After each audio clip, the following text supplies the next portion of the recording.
Designing a Snapchat resume in Adobe XD. Set up your colors, typography, and components in your document assets. Then decide on a layout grid for your artboard. Using my grid, I'm adding in visuals and shapes for my design. Can't forget the famous Bitmoji either. You can also use guides in XD to align content better. For my work experience, I'm going to group the content together and apply stacking to make the distance between elements equal.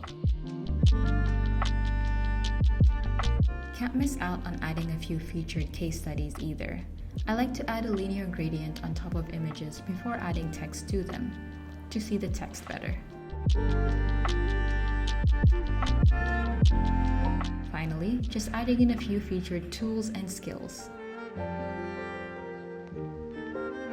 And that's my Snapchat resume in Adobe XD.